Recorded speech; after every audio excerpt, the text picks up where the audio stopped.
সৌজন্য ব্যবহার করবে। বিশ্বনবী সাল্লাল্লাহু আলাইহি ওয়াসাল্লাম কি আমার ডাক দিলেন, রাসূলুল্লাহ বুঝতে পারলাম ইয়া রাসূলুল্লাহ, সুম্মা মান, তারপরে কে? নবীজি সাল্লাল্লাহু আলাইহি ওয়াসাল্লাম বলেন তোমার মা, মায়ের সঙ্গে তোমরা ব্যবহার করবে। বিশ্বনবী সাল্লাল্লাহু আলাইহি ওয়াসাল্লাম জবাব দিতে বলেন ইয়া রাসূলুল্লাহ সুম্মা মান, আল্লাহর নবী তারপর কার সঙ্গে ভালো ব্যবহার করব?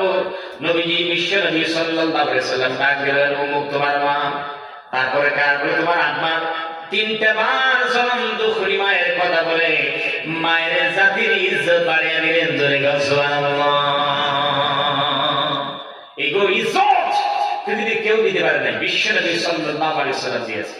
নবী করিম সাল্লাল্লাহু আলাইহি ওয়াসাল্লাম তিনি একদিন মিম্বারে উঠছেন, যেদিন মিম্বারে উঠছেন আর বলছেন সেই মানুষকে ধ্বংস হয়ে যাও, বদয়া হচ্ছে। সাহাবীরা বলে সর্বনাশ। নবী করিম সাল্লাল্লাহু